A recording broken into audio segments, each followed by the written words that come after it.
Hey, what's up, everybody? Welcome back to NASCAR Heat 3 on the PlayStation 4. I'm nicodemoscain. We got road courses coming up. Jefferson Gateway. I'm not looking forward to it. We're just gonna jump into it because I don't want to have anything to do with this. Whatever. I'm just gonna go ahead and do it. Um, I'm not looking forward to this. Both of these races are just going to be so bad. Oh man, because the road courses on this are just terrible. And it's mostly because of the physics. Not only that, but I don't do very well on them because I don't play with triggers. You know, whenever I usually do racing games, I use the sticks. So I'm just not that good. I'm just not that good. I'm a bad gamer. I know I've said that before. I'll say it again. I'm a bad gamer. Whatever. Ugh. Anyways, Jefferson, here we go. So, we're going to do the setup thing here. If I can get up to it. Taggart, Richmond, Las Vegas, Jefferson. There we go. 1 minute 17.558 was the last time we were here.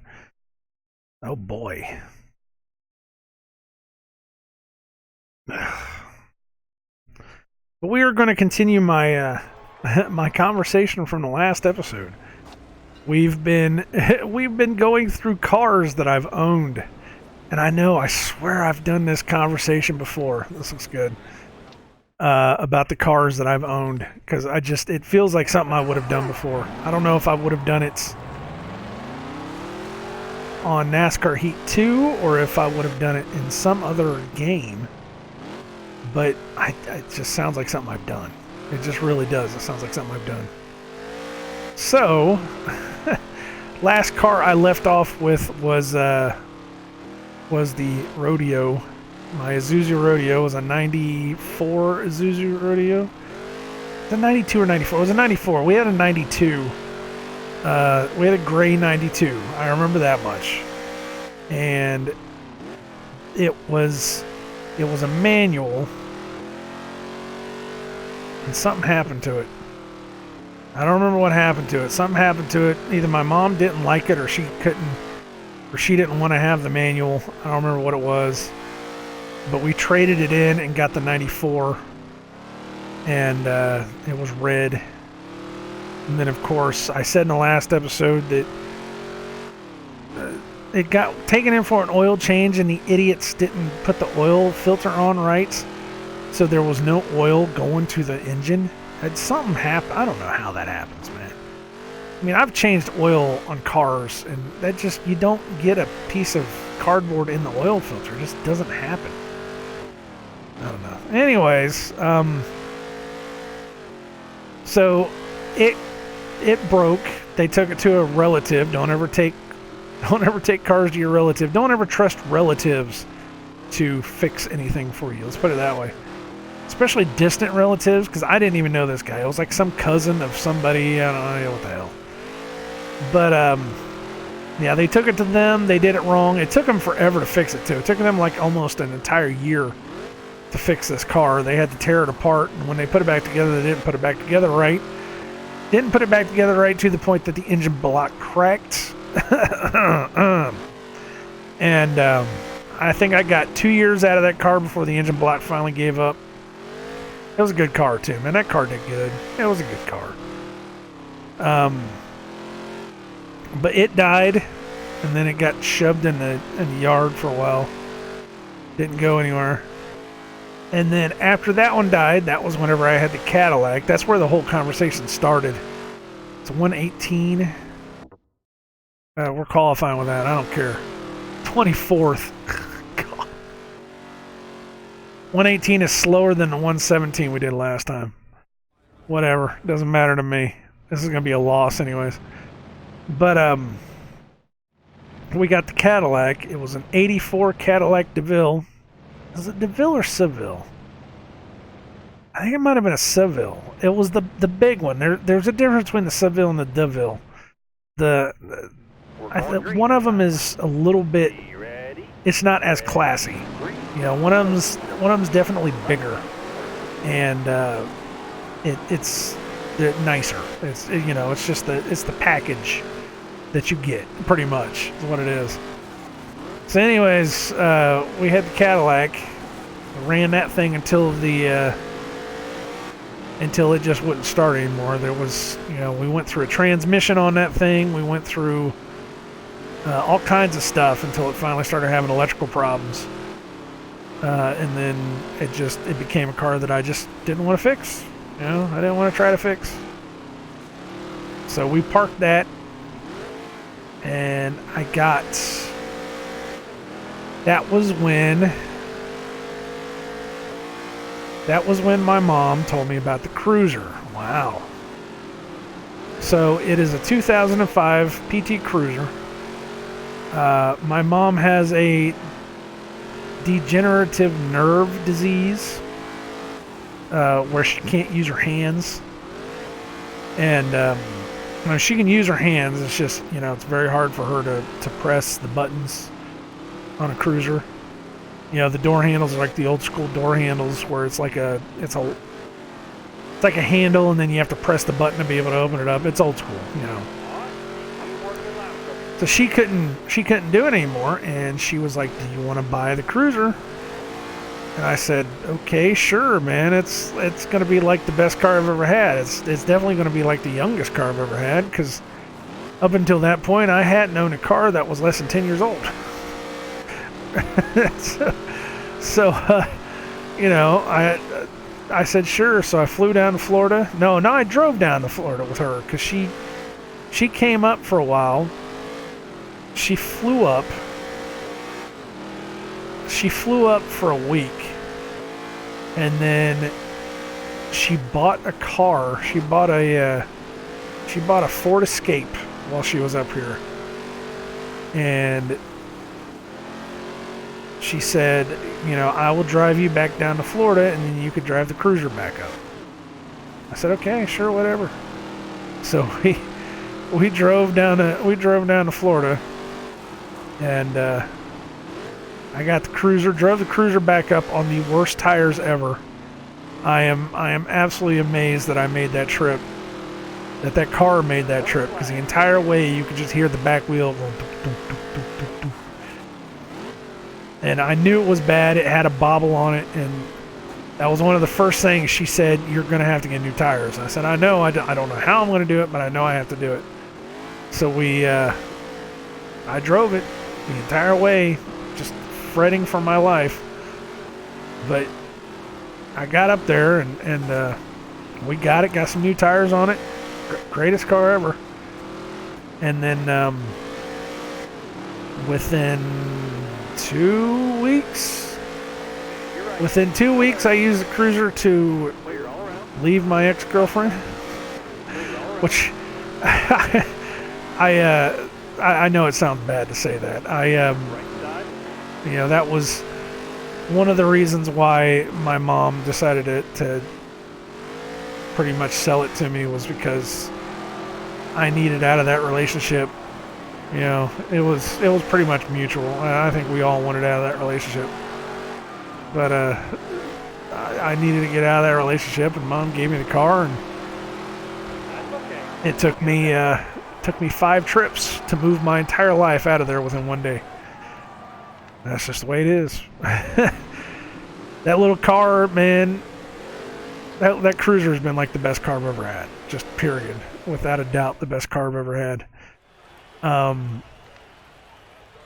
Had that car for, oh man, I got it in 2010 and wrecked it in 2012. So I was driving it for 2 years, and then got into an accident. Woman ran a red light, and I hit her just underneath the back wheel well. And it was just enough to pop the entire front end of the car about 4 to 5 inches to the left. Good race, whatever. I'm losing. Yeah. It's just more nonsense. But it was just enough to pop the entire front of the car. Turned out the woman didn't have insurance. Gateway, ugh. Turned out the woman didn't have insurance, so she couldn't pay for it. It was actually funny. The whole thing was hilarious. So when the wreck happened, the tow truck towed it away, towed it back to the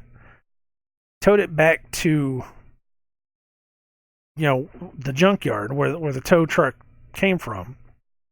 And I kept being told, the insurance will cover it. The insurance will cover it. Don't worry about it. The insurance will cover it. I called my insurance company and I said, what am I supposed to do? They just took it over here. She said, don't worry. Her insurance should pay for it. It'll be fine. It'll just come out of somebody's check somewhere. So I said, okay, fine, whatever. Turned out that my insurance didn't cover anything because my mom hadn't sold the car to me. She kept it in her name, but I was going to make her payments until it got into my name. Unfortunately, that meant that I had a little bit of hiccup there. That meant that I couldn't get insurance for it. That she had to get insurance for it. And it was actually funny too. I had insurance on the car. For most of the time I drove that car, she said, you have to have insurance. You have to make sure you have full coverage, yada, yada, yada, because, you're driving a car without me. I said, okay, fine, whatever, I have it transferred over from one of the other cars anyways. It'll be fine.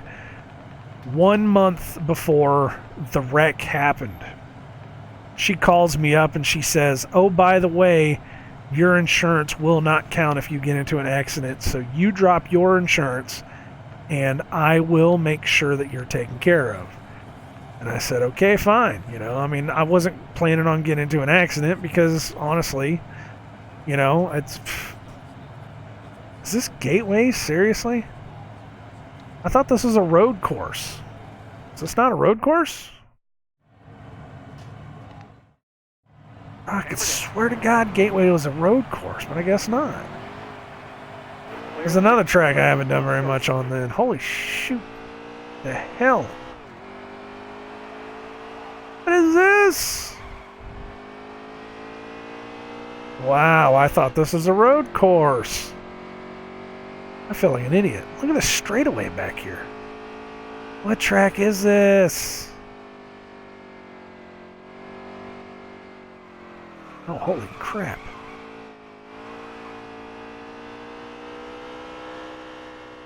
Wow, that turns crazy. This is like a super long extended version of New Hampshire, isn't it?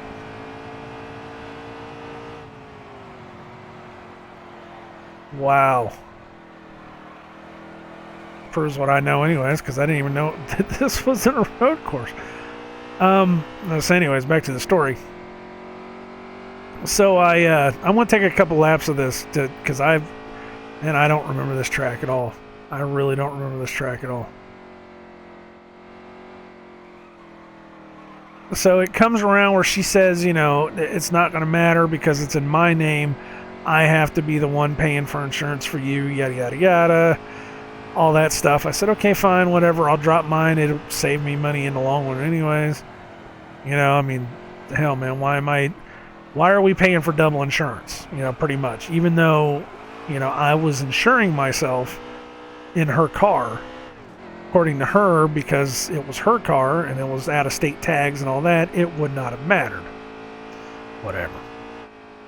So anyways, the accident happens. My insurance wouldn't cover it, which is Mom's insurance, would not cover it.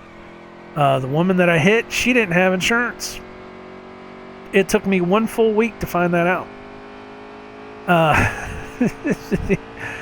I found out, that's all we're going to do. That's enough. I don't need to do it anymore. I had found out within 2 days that she didn't have insurance. And I was like, okay, well, what do we do here? And everybody kept telling me, well, we'll try to get a hold of this woman. We'll try to see what's up. I got her phone number. I was calling her up, trying to get a hold of her. Nobody was talking to me.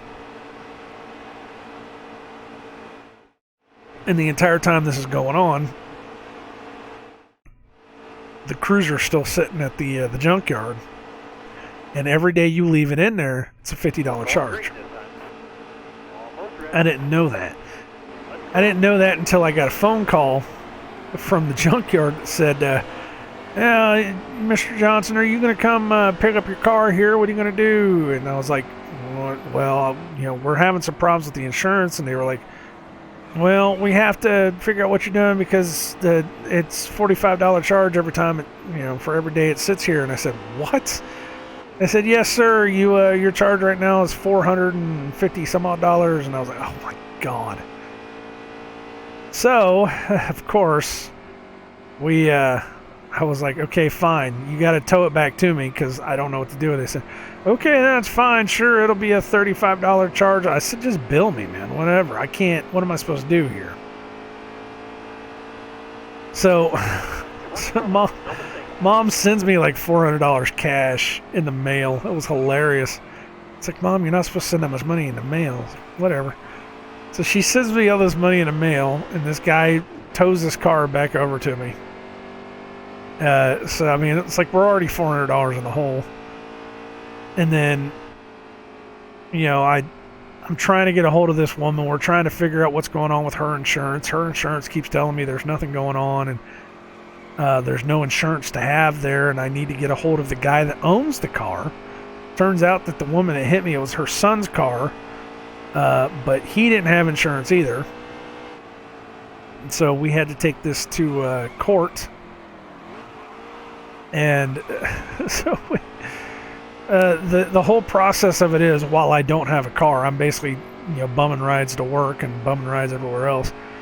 The whole process of this was, it happened in November, and I filed a court case in, oh man, when was it? I filed a court case in December.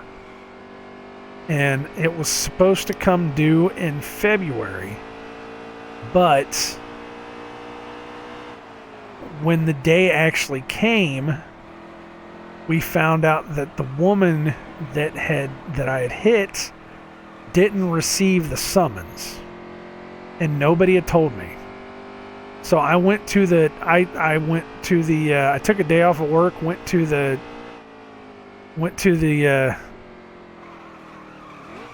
what do you want to call it? Courthouse. There you go. Sheesh. I went to the courthouse, got all snazzed up, went to the courthouse, had all my papers ready to go and everything.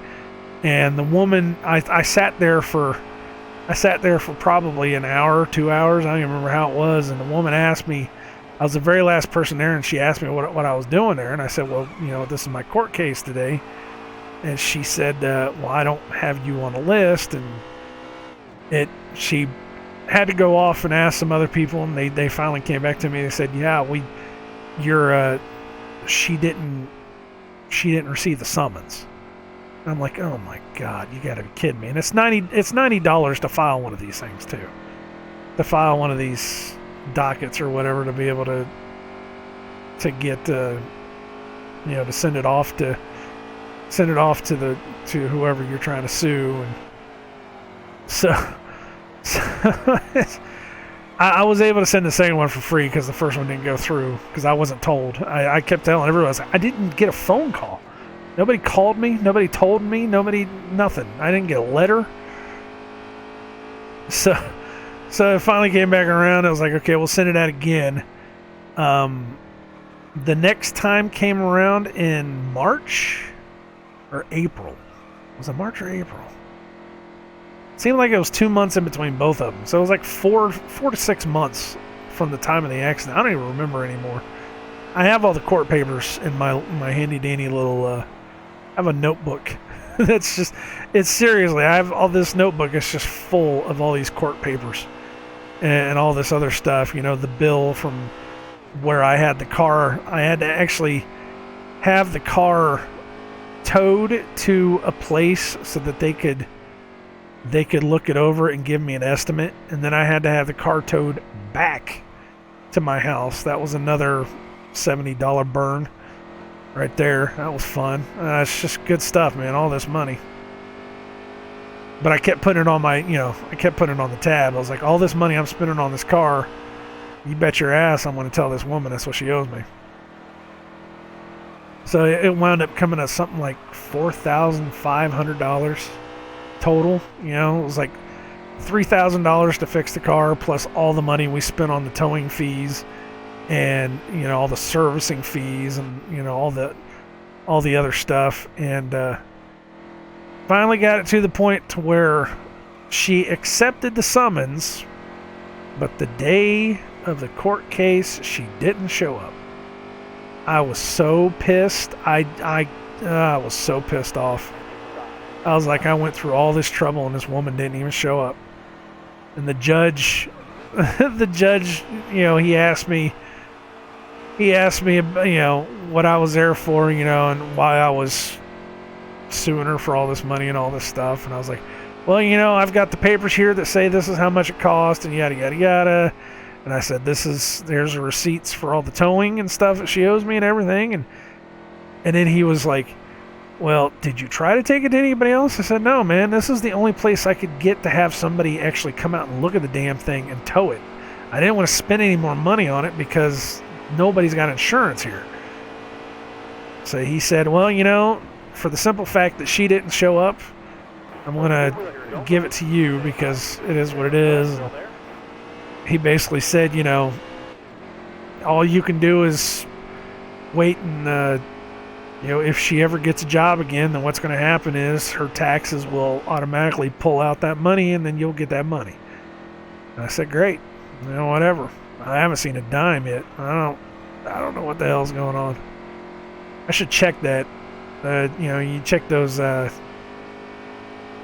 one they used to have the commercials, you know, do you have money sitting in an account somewhere, yada, yada, yada? Have you forgotten to check, you know, to get some kind of a court case, you know, something like that. So I have an outstanding court case. I'm supposed to be getting like $4,000 some odd dollars for that car. Never got it. So anyways, while that was happening, while we were going through the court case, I bought another car. It was this one was a 90. I want to say 98. Was it a 98? It was a late 90s. I don't know. I didn't have the van for very long. It was a late 90s Ford Aerostar XLT. I know that because it was the extra long cab or whatever, extra long back end. The Ford Aerostars by themselves are like short, squatty little minivans, but this one had the big ass back end on it.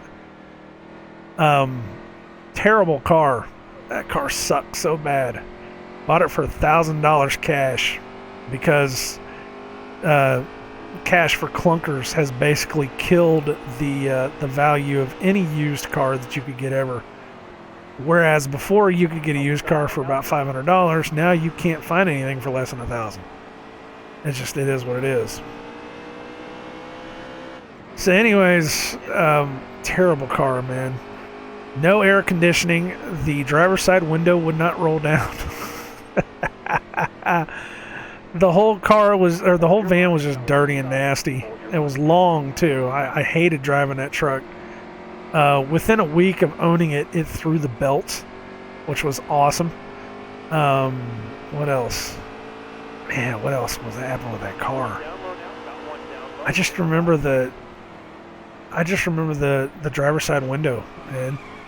No AC, and it got so hot because not only were you sitting on top of the engine, but I mean just the heat, period. Ugh, nasty.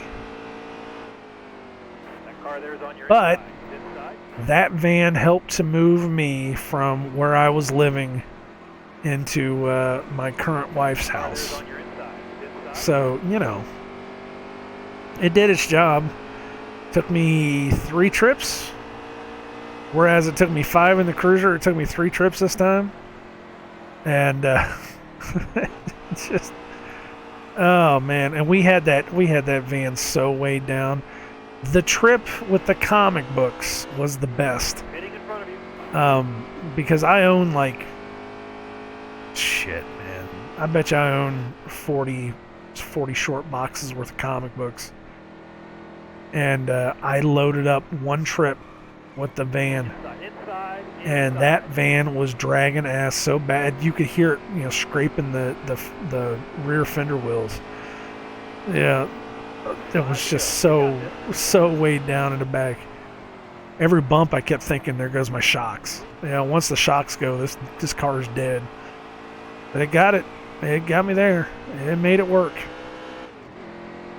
We You gotta come and fit for gas. Why did we junk that car? We junked the van. I gotta go in here. No, I don't want to spin out. We junked the van because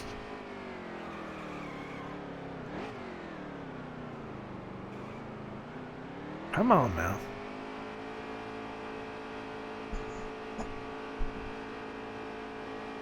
Because I found out that we had a possibility of fixing the cruiser.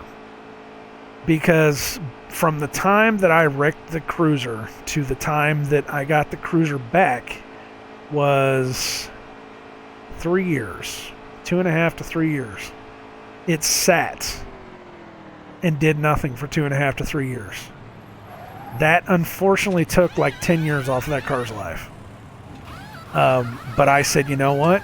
I think I can fix the car. And my mom she had moved back up here, got a new house. No, man. Damn it. No, do not pit. But she moved back up here and she said, I don't want this car sitting in my yard anymore.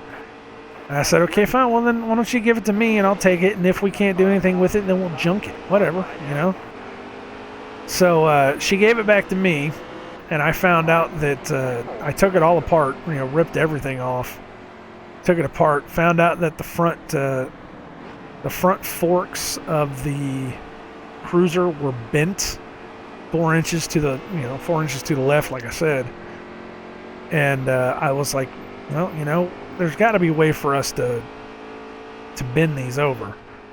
So I started looking at YouTube videos and seeing guys that were doing it. Taking push me, pull me. What are they called? One of those hand jacks, tying it to a tree, popping the forks out. So I was like, man, we could do that. Cost me $70 for the forks or for the jack, another chain. I think it was like $100. I was able to bend them out to the point that we could put new stuff in it because the frame had bent over into the air condenser, where the pulleys were. It was basically rubbing against the pulley. So I was able to pull it back just enough that I got it off the pulley. And then we went to a junkyard. Is this the end of this race? Is the end of this race? All right. We'll get I went to a junkyard, picked up all the pieces. I think grand total, by the end of that, I think it was like $500. Had to get a new radiator, had to get a new air compressor, a new air condenser. What else was there? Oh man, there was other stuff we got for that car too. I can't remember what it was. Grand total is like $500. And I bent the thing back into shape. The car still has a bend to it. Like the front end is just off slightly. But we got everything plugged in, put back together, put all the fluids back in it, everything's set, trussed up, done, and ready to go. Put it all back together. I fired that car up, and she started on the first try. After sitting for 3 years, I fixed her up, started on the first try. And we were able to drive her to the new house. We had moved to a new house because I said, we have to get the car running to the new house in order to keep the car. So I said, I'm going to get this car running. And we got the car running and we drove it over here. I was able to get over here and get everything cleaned up and done and put back together. And, man, since then I've put 70,000 miles on her. She got in a wreck at 76,000 miles. We just passed 139,000. So, we're closing on double the amount of miles whenever she broke down. That little car's a trooper, man. I'll tell you what. Little car is a trooper. She's running right now. I've been driving her all over the place. I haven't been having problems with the radiator, though. Been getting that fixed. Radiator, and then we had all kinds of other little mechanical issues. But she's running. She's doing good. She doesn't have an air conditioner. The air compressor that I bought was bad. It blew out within the first 3 months. So it's 90 degrees outside, and I'm driving without an air conditioner. Anyways, I think I'm done. So there you go. That was that. What's next? It's going to be Chicagoland and maybe Kentucky. Chicagoland and Kentucky, or Chicagoland and Taggart. I think it's going to be Chicagoland and Kentucky. So anyways, thank you guys very much for watching. This is NASCAR Heat 3. This has been like my vehicle therapy session. Something. Sounds like Angie's up and walking around up there. Probably going to the bathroom. Oh well. It is 2:45. I should probably go to sleep. I think I'm going to do one more of these and go to sleep. So thank you guys very much for watching yet again. Like, comment, subscribe, or don't. Doesn't matter to me. And until next time, I wish you all well in all your future endeavors. And I hope that they will last for you. God bless. Take care. And keep your eyes on the road and your hand upon the wheel. Later, guys.